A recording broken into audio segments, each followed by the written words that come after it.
এই দেশে অনেকে শাসন করেছেন, আগামীতে হয়তো আল্লাহ যাদেরকে পছন্দ করবেন তারা এই জাতির খেদমতের দায়িত্ব পালন করবেন। আমাদের সন্তানেরা এত এত রক্ত কেন দিল, জীবন কেন দিল, পঙ্গু কেন হলো? তারা চেয়েছে সমাজ থেকে সব ধরনের দুঃশাসন এবং দুর্নীতির কবর রচনা হোক। 5 তারিখের পরে রাজশাহী, যেটাকে এডুকেশন ভিলেজ বলা হয়, শিক্ষার গ্রাম, অসংখ্য শিক্ষা প্রতিষ্ঠান আলহামদুলিল্লাহ এখানে আছে। এটা আল্লাহর এক নিয়ামত। আমি আশা করি 5 তারিখের পরে রাজশাহীতে কোনো চাঁদাবাজি হয় না। রাজশাহীতে কোনো চাঁদাবাজি হয় না। এখানকার মানুষ ভদ্র, এখানকার মানুষ বিনয়ী, এখানকার মানুষ সৎ। কেউ চাঁদাবাজি এখানে করে না, ঠিক না?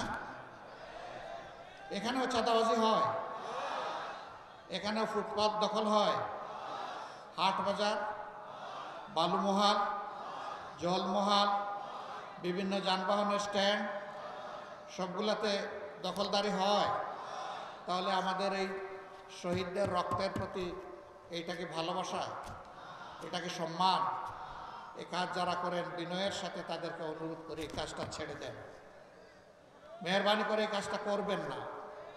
আমাদের শহীদদের আত্মা কষ্ট পাবে, মানবতা অপমানিত হবে, লাঞ্ছিত হবে। বন্ধু, এই কাজটা ছেড়ে দেন ভাই, আল্লাহর রাস্তায় এই কাজগুলো ছেড়ে দেন, এই কাজ আর করবেন না। অফিস আদালতে যারা ঘুষ বাণিজ্য করেন, আবার মামলা বাণিজ্য অনেকে করে, তাদের প্রতি আমাদের আন্তরিক অনুরোধ, ভাই এই কাজগুলো করিয়েন না। আমাদের শহীদদের আত্মা কষ্ট পাবে। আর আমাদের জীবন্ত সন্তানেরা যারা শহীদ হওয়ার নিয়ত করে ঘর থেকে বের হয়ে রাস্তায় সেদিন লাখো লাখো সন্তান, কোটি কোটি সন্তান নেমেছিল, তারা অন্তরে বড় কষ্ট পাবে।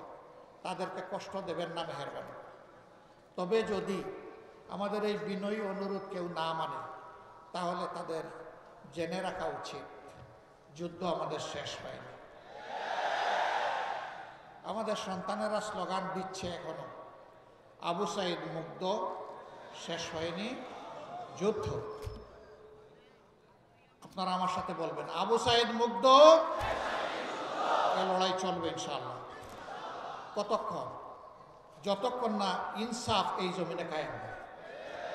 আর ইনসাফ কায়েমের গ্যারান্টি একমাত্র আল কোরআন দিতে পারে, আর কিছুই দিতে পারে।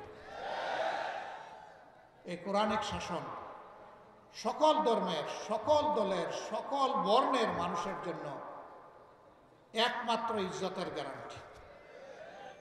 এই কোরআনের শাসন কায়েমের মধ্য দিয়ে একটা মানবিক বাংলাদেশ আমরা করতে চাই।